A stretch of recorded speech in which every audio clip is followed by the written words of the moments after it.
পিয়াইন নদীর স্বচ্ছ পানি আর উপরে ভারতের ড্রাই পাহাড়ের বুকে চিরে বয়ে আসা রূপালী ঝর্ণা, সব মিলিয়ে জাফলং যেন এক জীবন্ত ক্যানভাস। আজকের এই ভিডিওতে আমি আপনাদেরকে ঘুরিয়ে দেখাবো জাফলং এর সেই মায়াবী সৌন্দর্য। আরো থাকছে চারপাশে সবুজের সতেজতা আর এই পাথরের জনপদের রোমাঞ্চকর সব দৃশ্য।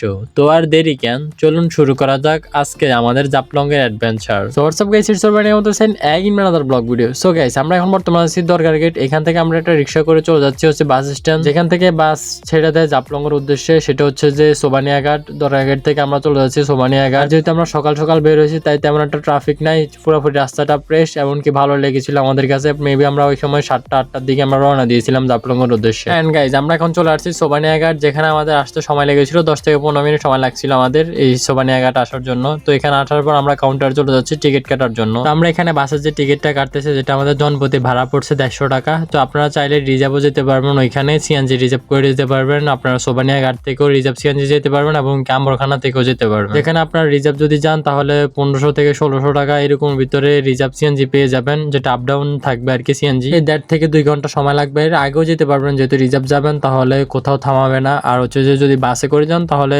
জায়গায় জায়গায় থামাবে, হচ্ছে যে 150 টাকা ভাড়া পড়বে জনপ্রতি একজনের। আর হচ্ছে যে 1 থেকে 2 ঘন্টা এরকম লাগবে আর কি। আমরা বাস ওঠার পর 5-10 মিনিট মনে অপেক্ষা করছিলাম, তারপর বাস ছেড়ে দিয়েছিল। আর আমরা সামনে 3টা সিট নিতে হয়েছে, কারণ সিয়াম বমি করে, যার কারণ হচ্ছে যে আমরা সামনে বসতে হয়েছে। ভিডিওতে যে জায়গাটা দেখতেছেন সেই জায়গাটার নাম হচ্ছে জালালাবাদ ক্যান্টনমেন্ট বোর্ড, সিলেট। গাড়ির জানলা দিয়ে আসা হিমেল হাওয়া আর দুপাশে সবুজে ঘেরা জালালাবাদ ক্যান্টনমেন্টের স্নিগ্ধ রূপ, প্রকৃতির এমন স্নিগ্ধতা দেখে ক্লান্তি যেন ভুলিয়ে দেয় মুহূর্তে। আর এই ক্যান্টনমেন্টের এই পরিপাটি আর সবুজে ঘেরা এই পথগুলো দেখলেই মন ভালো হয়ে যায়। চলন্ত গাড়ির জানলা থেকে এই দৃশ্যগুলো জাস্ট অসাধারণ লাগছে আমার কাছে। একটু সামনে যাওয়ার পরে দেখি স্টিল ব্রিজ। বেশিরভাগ সিলেট শহরে স্টিল ব্রিজও করা হয়েছে, এবং কি জাফলং যাওয়ার পথে 8 থেকে 9টার মতো স্টিল ব্রিজ পড়বে আপনার সামনে। দূর থেকে এগুলা গাড়ি থেকে দেখতে ভালোই লেগেছিল আমার কাছে। এবারে একটু রাস্তাটা দেখুন, রাস্তার এই দুপাশটা কি দারুণ ভাবে সাজানো আর সবুজে মোড়ানো। জাফলং যাওয়ার পথে আমার কাছে অংশটুকু অনেক ভালো লেগেছিল। আর একটু সামনে যাওয়ার পর দেখতেছি মেঘালয়ের সে পাহাড়টা। যত একটু সামনে এগোচ্ছি ততই পাহাড়টা বেশি উঠতেছে। মেঘালয়ের সে পাহাড়টা দূর থেকে দেখতেছি, অনেক ভালোই লাগছে। আমরা এখন প্রায় জাফলং খুব কাছাকাছি পাহাড়ের সেই রাস্তাটাতে, যেটা হচ্ছে যে একটু উঁচা, তারপর হচ্ছে একটু ঢাল। এই ফিলিংসটা অন্যরকম ছিল, ঢেউ ঢেউ মতো ছিল আর কি। আর গাড়িতে চড়ে এই পাহাড়ি রাস্তাগুলোতে চলাফেরা করা মানে এক রোমাঞ্চকর যাত্রা, যেটা আসলে যারা আসছেন তারা অনুভব করতে পারতেছেন। এন্ড ফাইনালি আমরা চলে আসছি জাফলং। জাফলং এ আসার পর প্রায় মেবি 2 ঘন্টা বসেছিলাম গাড়িতে, তাই একটু হাঁটাহাঁটি করতেছি। এরপর হচ্ছে আমরা জাফলং এর 0 পয়েন্ট যেটা আছে ওইখানে আমরা চলে যাব নিচে আর কি। তো আপনারা ভিডিও শেষ পর্যন্ত দেখতে থাকেন। এখানে নামার পর হালকা আমরা একটু ড্রিঙ্কস খেয়ে নিলাম, কারণ হচ্ছে শরীরে অনেকটা এনার্জি দরকার। কারণ হচ্ছে আমরা এখন নিচে যাব, নিচের যে মেইন স্পটে যাব, তারপর হচ্ছে এখান থেকে ব্যাক করব, তাই আমাদের শরীরে এনার্জি দরকার। যার কারণ হচ্ছে এখানে দাঁড়ায় আমরা হাঁটি এবং কি ড্রিঙ্কস খাই। এরপর আমরা সামনের দিকে রওনা দিয়ে ফেলি, কারণ হচ্ছে যে যেহেতু অনেকটা নিচে নামতে হবে, সিঁড়ি আছে, যার পরও হচ্ছে যে কষ্ট হবে যেহেতু অনেকটা নিচু জায়গাটা। আর আপনারা এখন দেখতেছেন আমার ভিডিওর স্ক্রিনে যে পাহাড়গুলো এখন দেখা যাচ্ছে, সে পাহাড়ে কিন্তু অনেক বিল্ডিংও দেখা যাচ্ছে। ভারতের অনেক মানুষ এই পাহাড়ে অনেকে বসবাস করে, এবং কি গাড়িও চলে। সেই সুন্দর রাস্তাগুলো দেখা যাচ্ছে উপর থেকে, এবং ঝর্ণাগুলো দেখা যাচ্ছে তাদের পাহাড়ের। আর যত পাহাড়গুলো দেখতেছি তত খারাপ লাগতেছে। যদি বাংলাদেশে আমরা একটা পাহাড় পাইতাম তাহলে হচ্ছে যে আমরা এখানে পাহাড়ে উঠতে পারতাম, বাংলাদেশটাকে ভালো করে দেখতে পারতাম এই পাহাড় থেকে। অনেক ভালোই লাগতো যদি পাহাড়গুলো আমরা পাইতাম আর কি। গাইস, ফাইনালি আমরা অনেকটা নিচে চলে আসছি, যেহেতু পানি অনেকটা এখন দূরে, যার কারণে হচ্ছে অনেকটা দূর হাঁটতে হচ্ছে। এবং কি যেহেতু এখন অনেকদিন বৃষ্টি হচ্ছে এখন বর্তমানে, তাহলে এখন পানি পাবেন আর কি। মেঘালয় থেকেও পানি আসবে এবং কি বৃষ্টির পানিও থাকবে। বর্তমানে এখন যারা যাবেন তারা অবশ্যই পানি পাবেন। আমরা যখন গিয়েছিলাম তখন পানি তেমন ছিল না আর কি। তারপর প্রচুর পানি ছিল ওইখানে গোসল করার জন্য, এবং কি নৌকায় ঘোরার জন্য পানি ছিল ওইখানে। নৌকায় তো ঘোরা যায়, আপনারা অবশ্যই অনেকে জানেন, কিন্তু চার্জটা অনেক বেশি নিয়ে ফেলে তারা, ভাড়াটা যেটা বলে আর কি, ভাড়াটা অনেকটাই বেশি নিয়ে ফেলে নৌকার আর কি।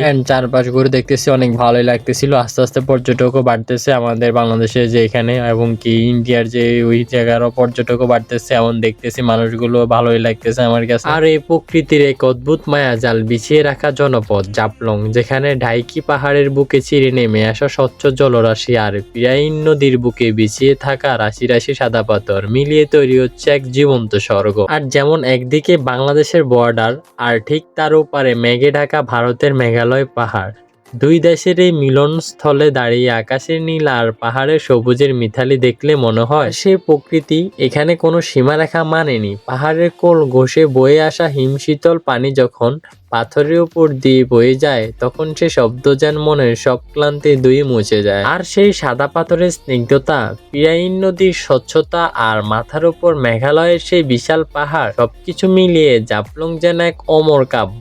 প্রকৃতির এই অপরূপ সৌন্দর্য আমাদের মনে করিয়ে দেয় এই পৃথিবীটা কতটা সুন্দর। আর এই জাফলং এর এই মায়াবী রূপ দেখে মুগ্ধ না হয়ে উপায় নেই। পিয়াইন নদীর তীরে বসে পাহাড় আর মেঘের এই লুকোচুরি খেলা দেখার অনুভূতিটাই সত্যি অন্যরকম ছিল। তারপর এখান থেকে আমরা একটু রওনা দিয়ে ফেলি মায়াবী ঝর্ণা দেখ। যেহেতু 0 পয়েন্ট থেকে একটু 10-15 মিনিট হাঁটলে হচ্ছে যে মায়াবী ঝর্ণাতে যেতে পারবো, তাই আমরা একটু হাঁটা শুরু করে দিয়েছিলাম মায়াবী ঝর্ণার উদ্দেশ্যে। আমরা একটু সামনে যাওয়ার পরে কিছু ভাই আমাদেরকে বলেছিল যে ভাইয়া ঝর্ণাতে একটু পানি নাই। আপনারা জানেন কিনা আমি জানি না, আমি দেখেছিলাম যে ঝর্ণার যে উপরে যে গাছপালাগুলো ছিল সেগুলা কিন্তু কেটে ফেলা হয়েছে। ভারতের দাদা বাবুরা এগুলা কেটে ফেলেছে এবং কি ঝর্ণার যে সৌন্দর্য গুলা ওইগুলা কিন্তু এখন তেমন আগের মতো নাই। আর এখন যেহেতু কয়েকদিন যাবত বৃষ্টি হচ্ছে তাহলে কিছুটা পানি পাবেন অবশ্যই গেলে। আমরা আর ওইদিকে যাই না, আমরা এখন পিরাইন নদীতে হাত মুখ ধুবো। এই কারণ হচ্ছে যে এখানে পানিগুলো অনেকটাই ঠান্ডা এবং অনেকটাই পরিষ্কার। হাত মুখ ধোয়ার পর এখানে পুরো শরীরটা আমার ঠান্ডা হয়ে গেছিল। এরপর আমরা ওইখানে অনেকক্ষণ যাবত দুষ্টমি করি পানি নিয়ে এবং কি ভালো লেগেছিল আমার কাছে।